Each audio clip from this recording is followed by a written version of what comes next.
বাপি বল মা।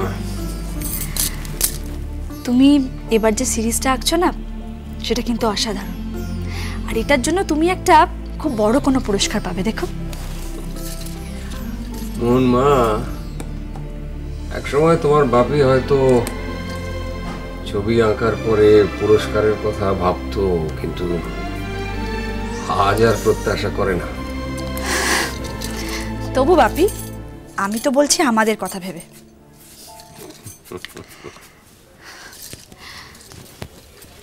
বাপি, আমি আজই চলে যাব। আজই? হ্যাঁ, অর্চিত তো কাল ফেরার কথা, আর আমি এমন হট করে চলে এসেছি, সবাই বারবার ফোন করছে ও বাড়ি থেকে। আজ কখন যেতে চাইছিস? আমি ভাবছি বিকেলের দিকে বেরোবো।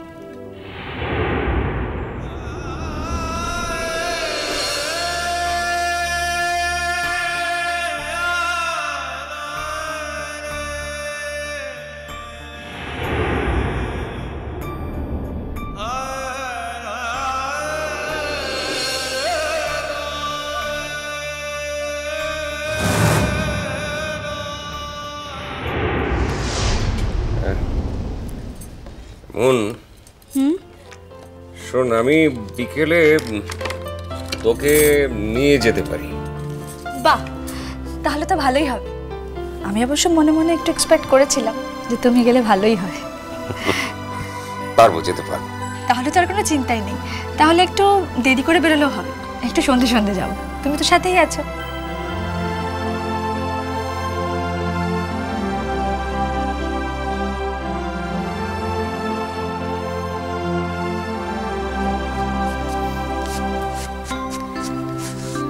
বাপি, কি রে মা? তোমার মনটা এখন আগের চেয়ে ভালো আছে? মন মা, কিছু কিছু কষ্ট সময়ের সঙ্গে সঙ্গে নিরাময় হয়, আর কিছু কিছু কষ্ট সারা জীবনে নিরাময় না হলেও প্রশমিত হয়। এটাও সেই রকমই।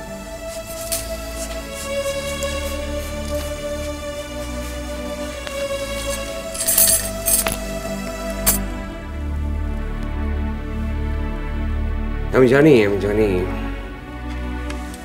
তোর জানতে ইচ্ছে করছে, সেটাই স্বাভাবিক।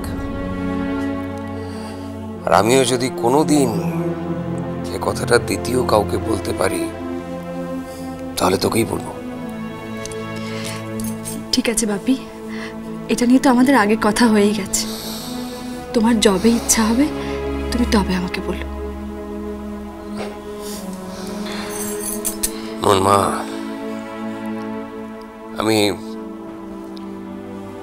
আসলে তুই আমার মেয়ে হলেও আমি যখন তোকে মা বলে ডাকি না, তখন আমার মায়ের কিছুটা অংশ তোর ভেতরে চলে আসে। আর তখন কি মনে হয় জানিস মা? মনে হয় আমার এই ছোট্ট মাটাকে সবকিছু বলা যায়, সব কষ্টের কথা, সব কাটাছেঁড়ার কথা। তুমি তো ঠিকই ভাবো বাপি। তবে কি জানো তো, যে কোনো কষ্টের কথাটা, যে কোনো কঠিন কথা বলতে গেলে একটু সময় লাগে, আর নিজের লোকদের বলতে গেলে তো একটু সময় লাগেই। তাই তুমি একটু তাড়াহুড়ো করো না। তোমার যেদিন ইচ্ছে তুমি সেদিন আমাকে বলো। বাপি, আমি তোমার সমস্যার সমাধান হয়তো করতে পারবো না, কিন্তু তোমার সমস্যাটা আমি শেয়ার করার চেষ্টা করব। আচ্ছা, সন্ধেবেলা যেতে হলে আমাকে একটু গোছগাছ করতে হবে। এ বাড়ি থেকে কয়েকটা জিনিস নিয়ে যাওয়ার আছে, আমি একটু প্যাকিং করে নিই। আচ্ছা মা, তোদের বাড়ির ওই বাহার লেখাপড়ার ব্যাপারে কিছু ভাবছিস তোরা? হ্যাঁ বাপি, আমরা তো ভেবেইছি ও যদি একটু ভালো নম্বর পেয়ে পাশ করে তাহলে আমি ওকে নিজের কলেজে ভর্তি করে দেবো। হ্যাঁ, আমি সেদিন ওকে দেখতে গিয়েছিলাম, তো তোর সঙ্গে কথাবার্তা বলে আমার মনে হয়েছিল যে খুব ইন্টেলিজেন্ট মেয়ে, তাই বলছি। তুমি ঠিক বলেছো বাপি, মেয়েটা এরম একটা ব্যাকগ্রাউন্ড থেকে এত দূর এসেছে, আর আমরা যদি ওকে একটু হেল্প করি তাহলে আরো কয়েকটা স্টেপও এগোতে পারবে। আমি একটা কথা ভাবছিলাম, বুঝলি? কি বাপি?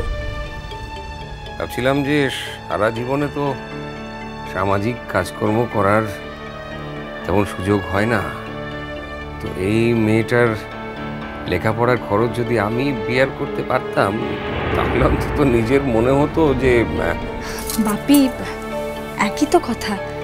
আমার শ্বশুরবাড়ির লোকেরা ওকে সবাই খুব ভালোবাসে। ইনফ্যাক্ট জেঠুমণি তো ওকে নিজের মেয়ে ছাড়া কিছু ভাবতেই পারে না। তুমি বরং ওকে অন্য একটা ব্যাপারে হেল্প করতে পারো। কি ব্যাপারে মন? জানো বাপি, ঘটনাচক্রে আমার বউ ভাতের দিন যে সাজাবে সে আসেনি। বাহা আমাকে চন্দন পরিয়েছিল, আর কি অপূর্ব যে চন্দন পরিয়েছিল। তাই নাকি? বাহা তোকে চন্দন পরিয়েছিল? হ্যাঁ বাপি, ওর আঁকার হাতটা খুব সুন্দর। তাই আমি ভাবছিলাম এই ব্যাপারে যদি তুমি ওকে একটু হেল্প করতে পারো। আজকাল শুধু পড়াশোনা করে তো বেশি দূর এগোনো যায় না, আর ওর কাছে যখন একটা সেকেন্ড অপশন আছে সেটাকে যদি কাজে লাগানো যায়। আমার সন্তান আমার জিন ক্যারি করছে, তাহলে ঈশ্বরের পৃথিবীতে কখনো কোনো সত্য গোপন থাকতে পারে না। তাই কি ভাবছো ভাবি? না, ওই আমি তোর বলা কথাগুলি ভাবছিলাম, বুঝলি? ওই ভাবছি আমি ওর আঁকা দেখবো, বুঝলি? যদি দেখি ওর সত্যিই ট্যালেন্ট আছে তাহলে আমি নিশ্চয়ই ওকে হেল্প করবো। ঠিক আছে ভাবি, আমি তাহলে এখন আসছি।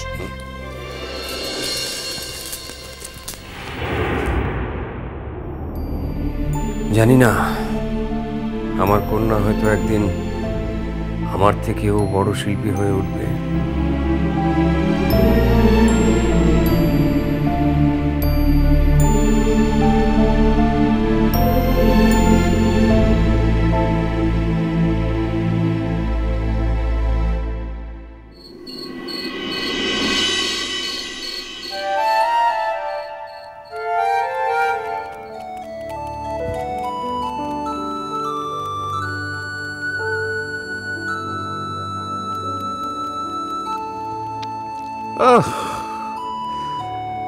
লেখাপড়া না করে করে একেবারে সব জং ধরে গেছে। প্রেজেন্ট কন্টিনিউয়াস টেন্স আর পাস্ট টেন্সে গুলিয়ে একবার আমার 14 গোষ্ঠী উদ্ধার করে ছেড়ে দিয়েছে। কুথাকে? আমার মাথাকে, আমার মুন্ডুকে কুথাকে সব ভুলভাল লিখে আবার জিজ্ঞেস করছে কুথাকে। যা, টেন্স ভুলে গিয়ে থাকবে, সন্দেশের বইটা দিকে দেখে শিখায় আবার। খাতাটা ছুঁড়ে ফেলছিস কেন? খাতাটা কি নষ্ট করেছে? এই একদম বড় বড় কথা বলবি না, কিচ্ছু পাচ্ছি না আমার বড় বড় কথা। এক থামড়া মানুষ। মিষ্টি কুটু মিষ্টি কুটু মিষ্টি কুটু।